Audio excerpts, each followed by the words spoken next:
Hi, Ken Allard here with the impact drill. Impact is just what it says. This drill you're going to do where you do a backswing, return back to the ball, and get into a correct impact position. What you're going to do first, though, is do it statically, which means no backswing. So I'm going to address the ball.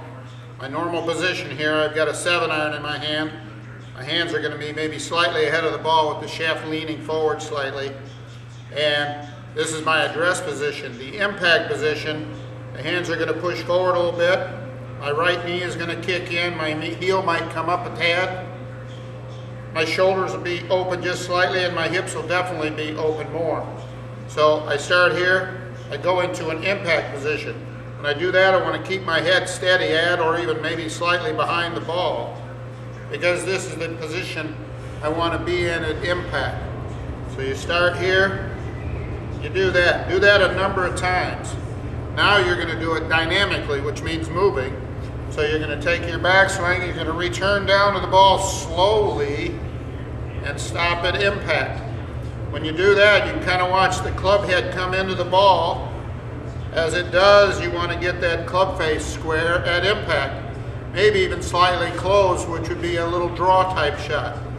And when your eye sees that, your brain learns from that. And when your brain learns from that, you can now repeat that when you go to make your swing. So you do the impact drill, knee kicking in, heel up, weight pushing forward, head staying back, hips opening.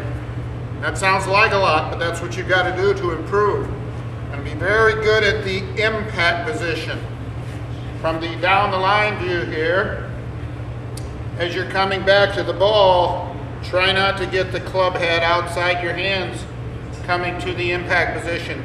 Your path is going to be too far outside when you do that. Try to make the path of the club be slightly inside, the club head a little bit behind your hands here as you're coming into the impact position. You do that a bunch of times. Now you're ready to go with your swings. After you've done that, you get so-called muscle memory to being able to do that with your head steady, slightly behind that ball. Because you've done that drill a bunch of times, your chance for good contact goes up. And that's what most people want, is the good contact. So steady head, slightly behind that ball, get into that good impact position. Work that drill a bunch before you hit your shots. Hit some shots.